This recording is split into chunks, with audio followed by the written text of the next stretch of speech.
So I do a lot of work gigs with companies and try to always do every gig a little different. I did a few over in the US and I found that audience just completely different. Really? Completely. I wouldn't take another gig in the States. Right. Well, thank you for inspiring me. What great words of wisdom. No. Never do it. No, because I like getting up and just having a yarn.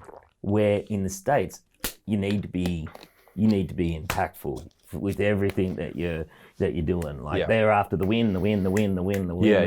And I found that quite challenging. Yeah.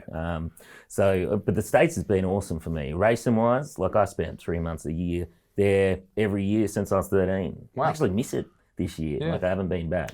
Been to every election there since since 04. Wow. Yeah. Okay. So I love the joint.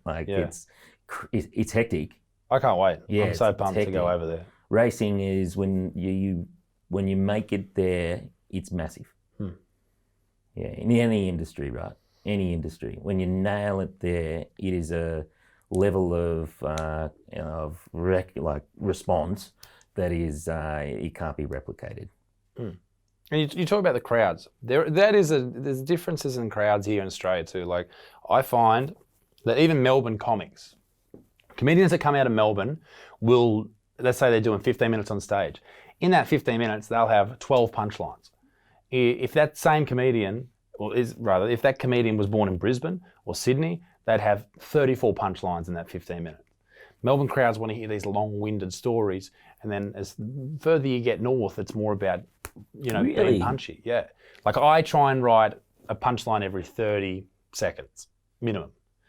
And that way the audience is there, because I as much as I'm big on, long form content where I'm, trying to help people out and talk about things I think about, on stage I'm just trying to be the biggest asshole I can be and say the most horrible shit I can be and make people laugh, because that's the type of comedy that I love.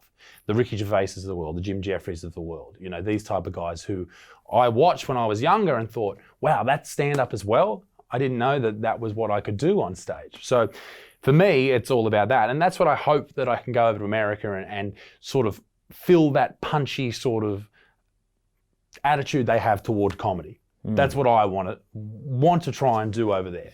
Whether I can do that or not, I think I can. And it'll be interesting to see how the Australian sort of style towards comedy works. Because it worked for me in the UK when I was over there. I had great crowds over there.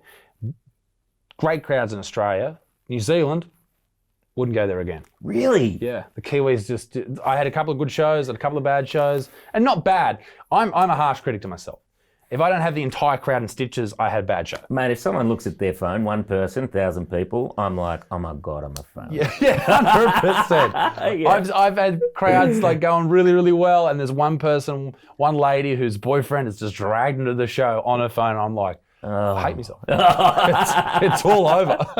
I find that talking to audiences, Melbourne, you get quite a lot of emotion back. You can tell that they're leaning into it, and it's like, yes. Sydney, you might even get a couple of, yes. Yeah. North of Brisbane.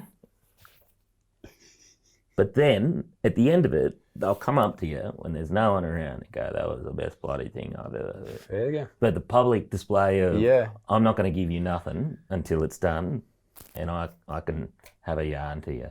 So I find they're even down to their body language changes in Australia the further you go. Absolutely. Melbourne, my first tour I did, there was a bit in the show where I said, right, we spoke about this religion, let's talk about Muslims. And the reaction to crowds when you start talking about that religion, in Melbourne, it's like silence. A few people leave, everyone else covers. Sydney, there's a couple of blokes from a footy club going, eh.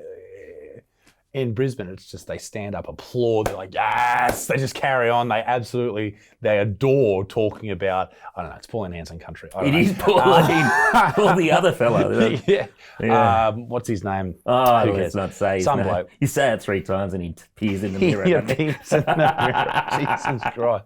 But it's funny. They're different strokes for different folks, sure. And I love that about Australia. I think it's really cool. And it's the same with the UK. In Scotland, the audiences, weird but happy as after the show. Yeah. They laughed, they enjoyed it. They would laugh for a second and stop. because they're trained comedy crowds too. They would laugh, really enjoy themselves, and then stop and wait for the next joke. Oh, really?